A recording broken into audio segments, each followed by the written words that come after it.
Entonces vamos a ver una parte de lo que es la notación tensorial.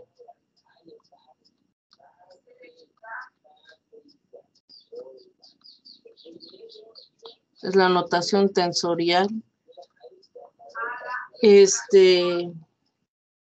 Y vamos a tener dos, de entrada, vamos a tener dos tensores.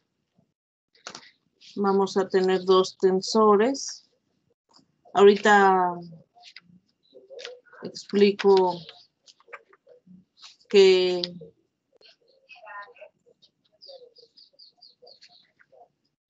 voy a entender por tensor.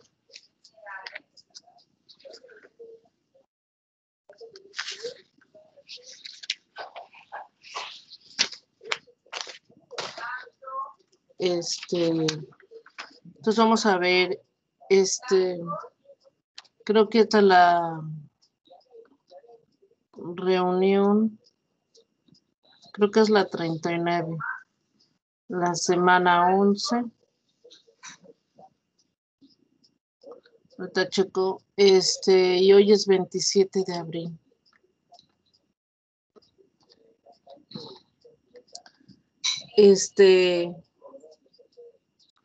Por ejemplo, decimos las siguientes, decimos lo siguiente,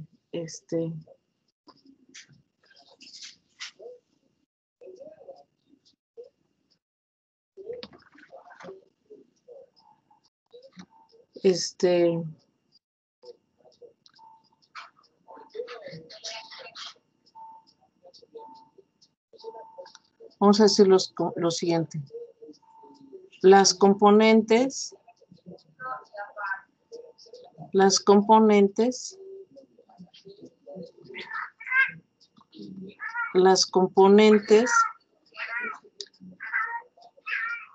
de un tensor A de alfa, le voy a poner el alfa como superíndice, con alfa igual, lo puedo decir, por ejemplo, 0, 1, 2, 3.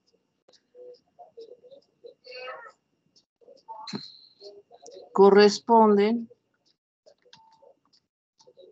solo vean, corre en 4 índices, 1, 2, 3, 4 índices, corresponden a un vector o cuadrivector. ¿Por qué cuadrivector? Porque tiene 4 componentes.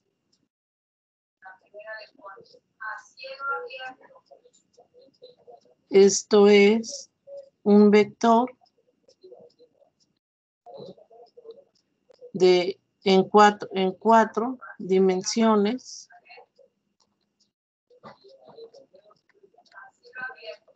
Como el índice está arriba, contravariante.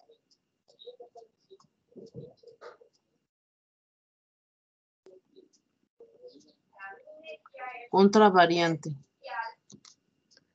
Si bajo algún cambio de coordenadas,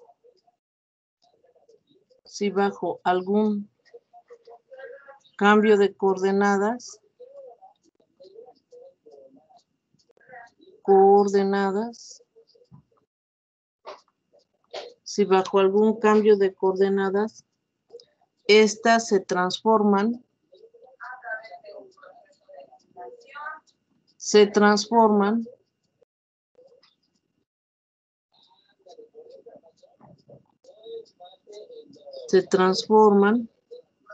de acuerdo a la siguiente regla.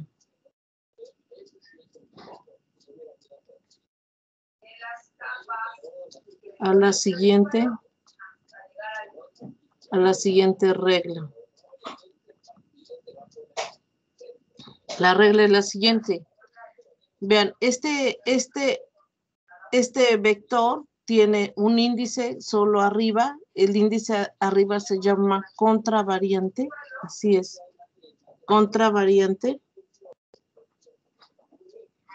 Y la regla en la que se transforma es la siguiente. Le voy a poner A de alfa prima, la voy a escribir, esta es la notación. A de A, vean, el índice prima alfa está arriba, entonces lo pongo acá, prima alfa. A tiene un índice, el índice es un solo índice, entonces este índice lo voy a poner acá con otro nombre y este de acá lo voy a contraer con el índice superior de esta X que está acá. ¿Sí? Ahora, observen que el índice prim alfa es del lado izquierdo es libre, es el único índice. Entonces, del lado derecho me tiene que quedar como índice libre. Beta está contraído, quedó en la posición de arriba porque acá venía en la posición de arriba y lo contraigo con uno de abajo. Acuérdense en la notación de Einstein, si los índices están contraídos, ahí me indica una suma. Entonces no lo estoy escribiendo, pero ahí hay una suma. Está escrita de otra manera, la podríamos ver así. La podríamos ver como la derivada prima alfa con respecto, lo voy a poner así. Derivada, lo voy a poner así, lo voy a poner la suma con beta igual 0, 1, 2 hasta 3, x beta, a de beta. Entonces la notación de Einstein me dice, si tienes índices contraídos, ahí hay una suma. Entonces no la necesito escribir, la suma es esta, queda claro que es esta. ¿Sí? Esa es la notación compacta. Y esta beta, en el inicio me dijeron que corre como 0, 1, 2, 3. Podría ser que la alfa, pero eso depende de la notación, podría ser que la alfa fuera igual a 1, 2, 3, 4. ¿Sí? Bueno, entonces, ahora, este cambio, este elemento que tengo acá es como un jacobiano. Esto que tengo acá, este elemento es como un jacobiano. Y estas, digamos, serían las coordenadas cartesianas y estas están escritas en coordenadas esféricas o coordenadas cartesianas y esto está escrito en coordenadas cilíndricas o parabólicas. Y son jacobianos. ¿Sí? Pero esa es la notación.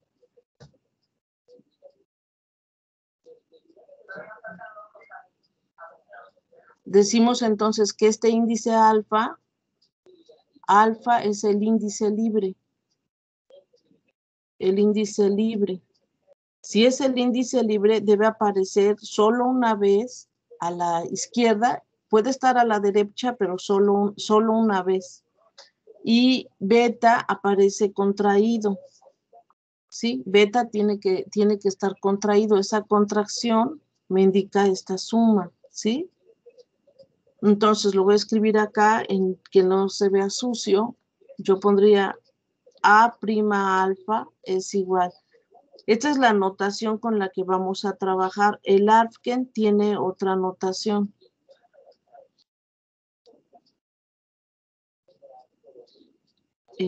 Ahorita anoto la notación del Arfken. El Arfken lo escribe así como A' alfa beta A de beta. Esta es la notación del Arfken. A mí me gusta esta notación que estoy manejando con estas derivadas parciales.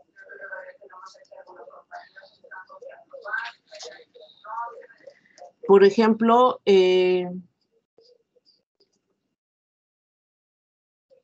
decimos también las componentes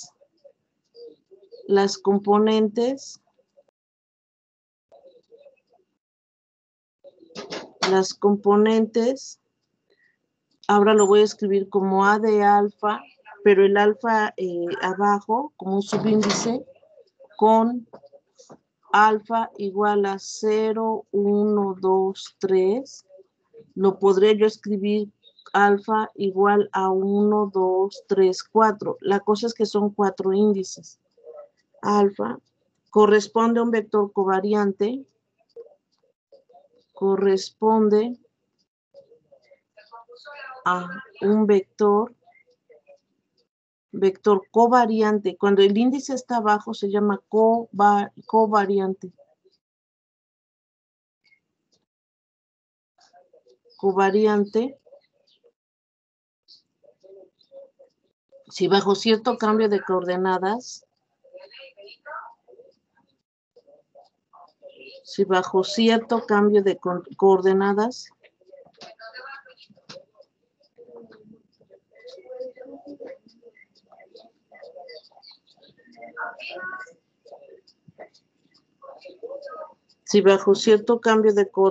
se transforma como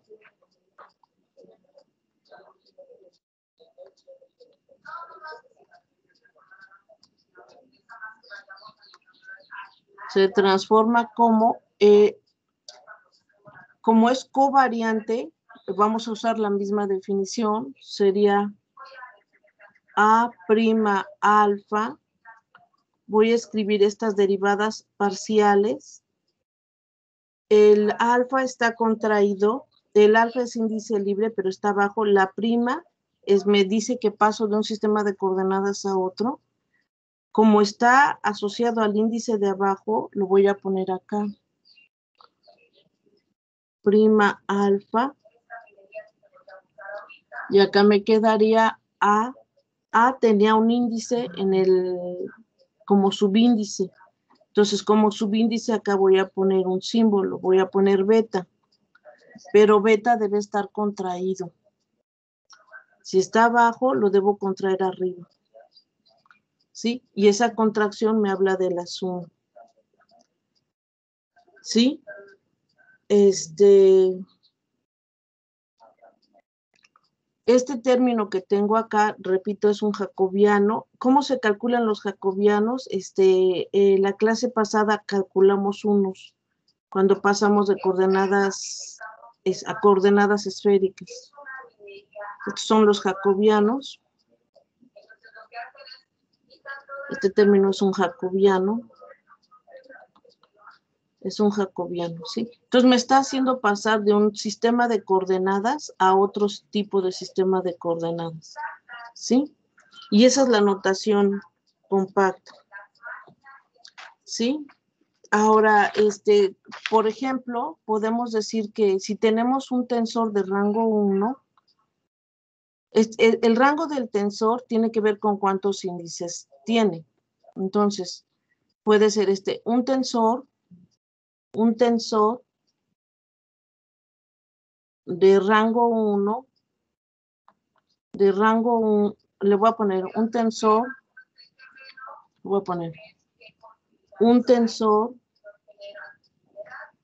de rango 1 es un vector. Por ejemplo, tú puedes tener un vector en 2 dimensiones. Si yo tuviera un vector en 2 dimensiones, entonces A de alfa sería con alfa igual a 1,2. En 3 dimensiones, esto está en 2D. En 3 dimensiones sería A de alfa con alfa igual a 1, 2, 3, largo, ancho y alto. El cuadrivector tiene 4 componentes con alfa igual a 0, 1, 2, 3. Estas 1, 2, 3, esto me recuerda largo, ancho y alto. Este sería el largo, el ancho y el alto, como lo conocemos. Ahora, imagínense que yo me quedo acá en la casa toda mi vida, ¿no? Y nunca salgo. No me moví de lugar, pero el tiempo pasó y me hice más vieja. Bueno, el tiempo es esta coordenada. ¿Sí? Eso es lo que ustedes ven en su curso de física moderna, ¿no? La parte de gravitación. Ahora, yo puedo poner la parte temporal en la primera entrada del vector o la puedo poner en la última. Lo puedo poner como alfa igual a 1, 2, 3, 4. Entonces, la parte temporal puede estar asociada a la componente que está en la cuarta posición. Eso depende del libro que vayan a trabajar. Entonces, por ejemplo, esto está en 4 dimensiones. Lo que quiero decir es que este vector puede estar en cualquier dimensión, puede tener 10 dimensiones, ¿no? Este vector puede estar en 20 dimensiones. Eso depende del número de las coordenadas, los valores en los que corra alfa. Entonces, si el tensor es de rango 1, es un vector. Si el tensor es de rango 2, un tensor de rango 2, este tensor de rango 2, por ejemplo, sería por ejemplo, AMN. Esto ya lo conocen ustedes. Si ustedes tienen la matriz A, escriben A11, A12, A13, A21, A22, A23, A31, A32, A33. Esta es una matriz. Entonces, esta matriz yo la puedo escribir, vean, si yo pongo, la puedo escribir de esta manera. A, le puedo poner IJ, y A, si lo pongo así, me refiero a la matriz. Si le pongo A, IJ, me refiero a los componentes de la matriz. El primer índice me recuerda el renglón. El segundo índice me recuerda la columna. Y sería un tensor de rango 2. Entonces, una matriz, un tensor de rango 2 es una matriz. ¿Sí? Entonces, ¿qué creen ustedes que sea un tensor de rango 0? Que no tenga rango. ¿Qué creen que sea un tensor? ¿Mande? ¿Un escalar? Es una constante. Sí, es muy bien. Es una constante. Es una constante. Un tensor de rango 0 es un número. Sí, eso está muy bien. ¿Maestra? Sí. ¿Mande?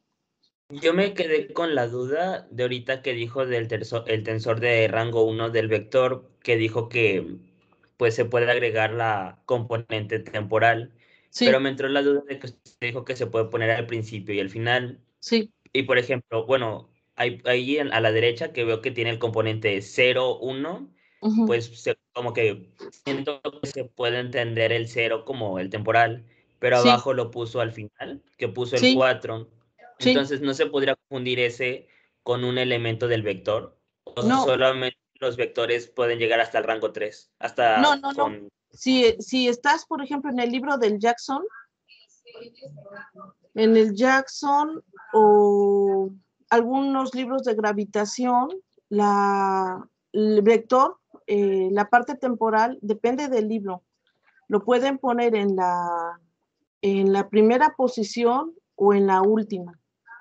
Pero la componente 1, 2, 3 te van a recordar el largo, ancho y alto que conocías en 3 dimensiones, que te posiciona algo en el espacio. Y la parte temporal depende del libro. Si la ponen, algunos libros ponen la parte temporal en la primera posición y ese le llaman la componente 0, o algunos la ponen en la última posición. Eso depende pues del libro que manejes, pero puede no ser la parte temporal, puede ser otra cosa, ¿no? Puede ser un espacio en 4 dimensiones, ¿no? Que no necesariamente incluye la parte temporal, ¿sí? Acá lo importante es que observen que si yo tengo un vector de rango 1, que sea de rango 1 no quiere decir que esté en una dimensión, ¿verdad? Lo único que me dice es que es de rango 1 es un vector, pero por ejemplo una matriz de rango 2, una matriz tiene 2 índices, es de rango 2. Ahora, acá yo dibujé una de 3 por 3, dibujé una matriz de 3 por 3, pero podríamos tener, por ejemplo, voy a subir un poquito la hoja. Podríamos tener una matriz A que fuera de la forma A11, A12, A13 hasta llegar a A110, A21, A22, A23 hasta A210, hasta que llegáramos al renglón A11, A12, A13, hasta que llegáramos al término A1010. No necesariamente debe ser cuadrada, ¿eh? O sea, esta matriz podría ser no necesariamente cuadrada, ¿sí me explico? Pero que sea una matriz quiere decir, no necesariamente es de 3 por 3 o de 2 por 2, ¿sí? Eso dependerá del problema. Por ejemplo, la gente que hace estado sólido, las matrices estas que resuelven, pues pueden ser de 1000 por 1000, por ejemplo, ¿no? Entonces, acá puedes estar resolviendo cualquier otra, o sea, las matrices son de cualquier rango y tampoco, no necesariamente cuadradas, ¿sí lo ven? Pero es de 2 índices. Entonces, lo que es de 2 índices es una matriz de rango 2, ¿sí? Una matriz de rango 2 es un tensor de 2 índices, ¿sí? ¿Queda claro? Entonces, la forma más general de poner un tensor, ya lo anotaron, voy a pasar a la siguiente hoja. ¿Lo anotaron ya? ¿Chicos? Sí, maestra. Entonces, gracias, la forma más general de escribir un tensor sería este. Un tensor lo voy a escribir de la siguiente manera. Paso de un sistema de coordenadas al otro, entonces le puedo poner T', alfa, beta, por ejemplo, puntos suspensivos, gamma, delta. Ahora, por ejemplo, un tensor, este tensor de rango, por ejemplo, si tengo un tensor de rango 2, es como una matriz. ¿Qué será un tensor de rango 3? Lo podríamos ver como una matriz, pero como si se saliera, ¿no? De la hoja, como si estuviera en 3 dimensiones. ¿Sí lo ven? Si fuera de rango 3. ¿Sí lo ven? Pero ese objeto ya no lo podemos dibujar, ¿no? Ya no lo podemos dibujar. Lo mismo acá, este es un tensor, es un objeto matemático, pero ya no necesariamente, por ejemplo, acá, en los índices libres superíndices, tengo alfa, beta y puntos suspensivos, tengo muchos índices superíndices. Y como subíndices tengo muchos de ellos. O sea, no es de dimensión finita, no es de rango finito. Por cada índice yo necesito un jacobiano. Acá estoy pintando 4 índices. Entonces escribo 4 derivadas, 4 juegos de derivadas parciales. Vean, la manera de ordenarlos. Alfa, el primero de ellos, alfa está en el superíndice. Entonces le voy a poner prima alfa. Ahora, el siguiente beta, que está acá arriba, está libre como superíndice. Entonces le pongo prima beta. Alfa tenía un superíndice. Alfa era superíndice. Entonces, como ya lo puse acá como índice libre, acá debo poner un índice. Entonces, por ejemplo, le puedo llamar ρ. Y este ρ lo contraigo con uno de acá. ¿Sí? Debe estar contraído un índice de arriba con un índice de abajo. Ahí hay una suma. ¿En qué orden corre la suma? Me lo tienen que indicar. Por ejemplo, acá el siguiente dice beta. Beta lo escribí como superíndice. Entonces, beta estaba acá. En lugar de beta voy a poner otro índice. Le voy a poner sigma. Sigma lo debo contraer acá abajo. Sigma va a ir contraído donde está la beta. No puedo poner sigma acá, porque si lo pongo acá, estaría en el jacobiano de la alfa, pero la alfa está en la primera posición, y en la primera posición se llama rho. Entonces, rho lo debo de contraer donde está la alfa que estaba en la primera posición, y sigma lo debo contraer donde está lo que está en la segunda posición, que es beta, ¿sí? No puedo intercambiarlos de lugar. Acaba en el superíndice, en los superíndices van puntos suspensivos, pongo 3 puntos suspensivos, y en el denominador, acá en el gamma, en el subíndice gamma libre, es prima gamma, le voy a poner prima gamma, y el otro índice libre se llama delta, prima delta, lo pongo como subíndice, prima delta, y entonces el gamma estaba en la primera posición del subíndice, entonces lo debo poner acá. En lugar de gamma ya no lo puedo repetir porque es índice libre, le voy a poner mu, es un nombre, le puedo poner el nombre que yo quiera. La cosa está que va contraído. Como está en la primera posición, del subíndice, debe ir contraído con uno de arriba. ¿Dónde? Donde está la gamma. La gamma está acá. Entonces esta mu va contraída acá. Y delta es mi otro subíndice. Es libre. Del lado izquierdo es índice libre. Acá también me debe quedar índice libre. La delta estaba en la segunda posición del subíndice. Va a ir acá. Entonces la voy a cambiar. Le puedo poner nu. Y la contraigo con una de arriba. Nu. Justo en la posición donde está la delta. ¿Sí? ¿Estamos de acuerdo? Bueno, esa sería la manera de contraer los índices.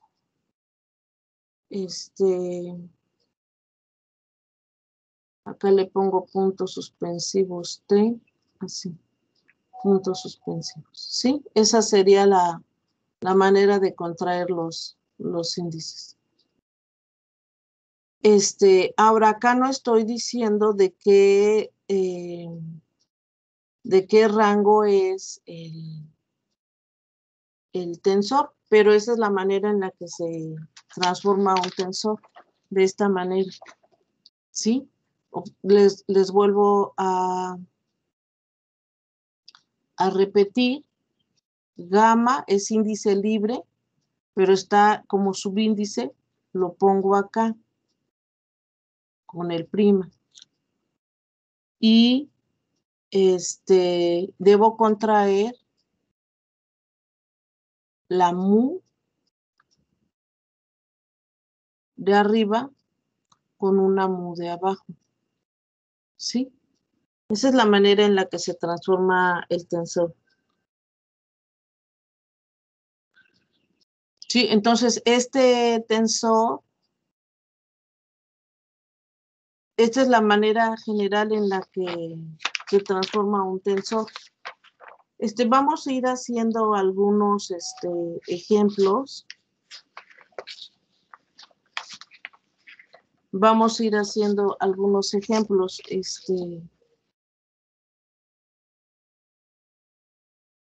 Voy a hacer un ejemplo. Ejemplo para que quede un poco más claro. Ejemplo. Ejemplo. Problema. Las componentes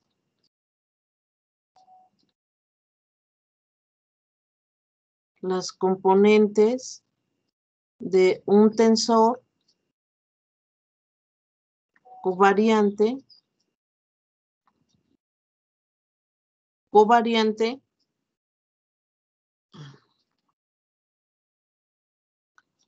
en coordenadas, tal vez déjenme poner esto primero. Ejemplo, por ejemplo, este caso particular, el tensor T' alfa, beta, gamma, delta, que no tenga puntos suspensivos. Este es un tensor de rango 4. Lo puedo escribir, escribo 4 pares de deltas. ¿Sí?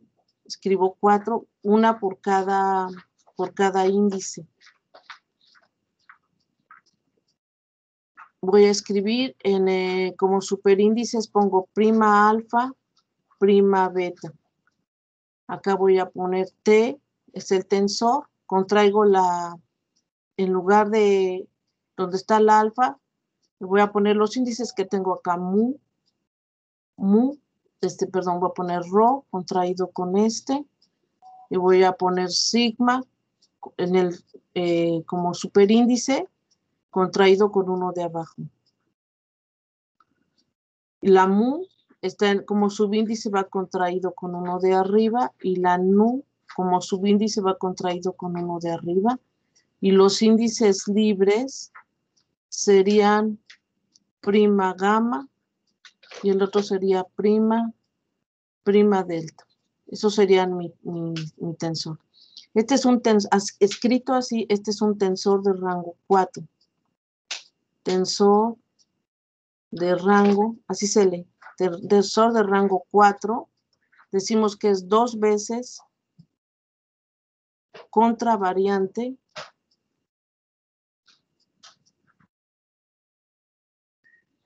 y 2 veces covariante. Y 2 veces covariante. ¿Sí? Así se lee. Entonces vamos a hacer un ejemplo. Si el tensor tuviera 3 índices como superíndices, digamos alfa, beta y no sé, tau, si tuviera 3 índices, sería 3 veces contravariante y 2 veces covariante. En este caso es 2 veces contravariante y 2 veces covariante. Por ejemplo,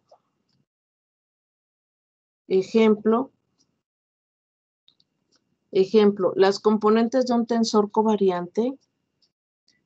Voy a detener un segundito la grabación en lo que lo anoto.